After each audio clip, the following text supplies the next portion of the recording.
I'm here with Robert Garcia at the Novarez Donaire weigh-in.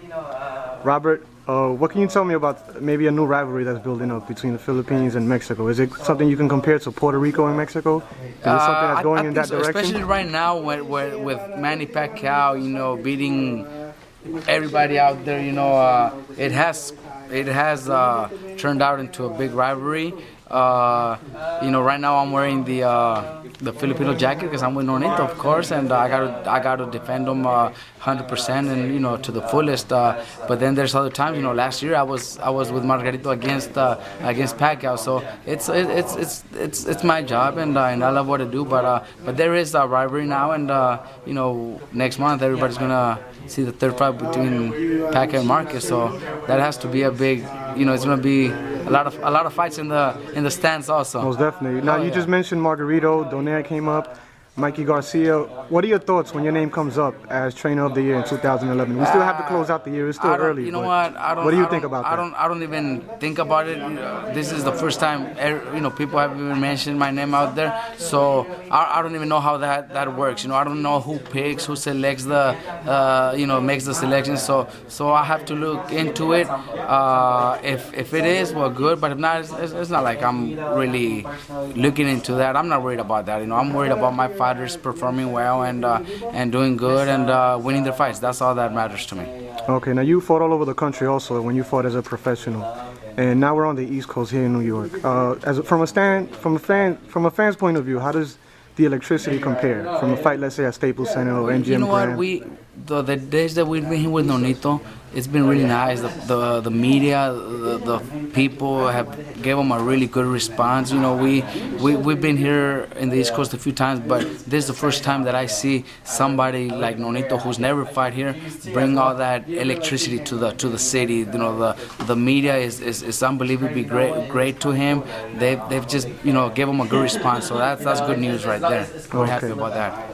I'm sure you've been in this position before, but what is a night like when you have two fighters on the same card? Let's say you have tomorrow night, you have Donaire, and you're also going to have Mikey Garcia, and then in December you're going to have Brandon Rios and Margarito. Right. I've been in this situation before. What I do ask, and we already did in this fight, we have a fight in between. So that way, when I'm done with, like tomorrow night, I'm done with Mikey, there's a fight in between. That way it gives me time to wrap and do my stuff before Nonito steps into the ring. I think December I'll probably ask for the same thing. Even though Brandon should be the co-main event, I'll probably ask for a fight in between. That way it gives me time to prepare Margarito. But it's no big deal. I've done it before, and I also got great help. With Mikey, I got my dad with me, so that's help there. And with Margarito, I also got great people. With Brandon, same thing. So we got a great team. Okay, did you have the opportunity to catch the Danny Garcia and Kendall Holt fight over the last weekend? Yes, I did. Now, can I get your opinion on when Rafael Garcia decided to step away out of the corner in the middle of the fight? I don't think that's gotten that much attention, but can I get your opinion on that?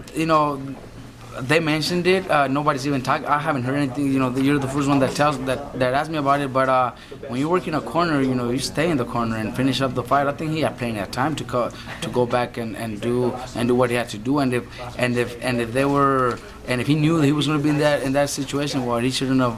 He shouldn't have accepted. That opportunity to work with Garcia, because it didn't look too good. But only they know why they did that. Okay, now can we go back to the Robert Garcia Boxing Academy? Can you talk to us about that and give us a little bit more information? Gym is full of kids. We have, I'd say, well, I don't do the memberships or the sign-ups, but my wife does, and she told me that there's well over 150 kids that go to the gym every day throughout 3 classes that we have, from 4 to 8:30, and just staying busy, keeping the kids out of the streets, and keeping them in competitions. On the 28th, we pack up and we take the kids to a tournament in Las Vegas, and then I have my own show December 11th in my gym. So for all the amateurs, I'm not gonna say the East Coast, because it's gonna be hard for people to make it there, but people from Arizona, people from Northern California, from all over the state, they show up to my shows because I do really great shows. That's great. Well, being that you work with amateurs and both professionals, Can you tell me something about what that transition is like and things you have to focus on once a fighter is ready to make that change? I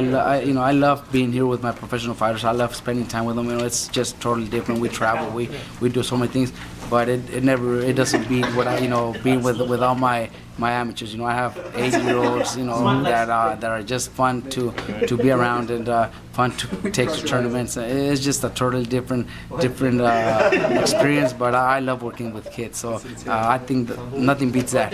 Yeah, but can you tell us about the transition? Well, once you see what one of your kids is ready to go, we gotta work. We don't work as hard, but they do basically everything the pros do, but not as much. If they do 3 rounds of sparring, when the pros might do 10, that's the only difference. They just do less. We train them the same. I don't train them because they are amateurs to an amateur style. Eventually they all want to be professional fighters. So I think that the way I've done it, the way my brother was raised, even though he was a good amateur, most of his fights were more like a professional style. So that's how I train my amateurs to be professionals. Because eventually a gold medal is not going to make them any money. They have to be professionals to make the money. So I train them to be professional fighters.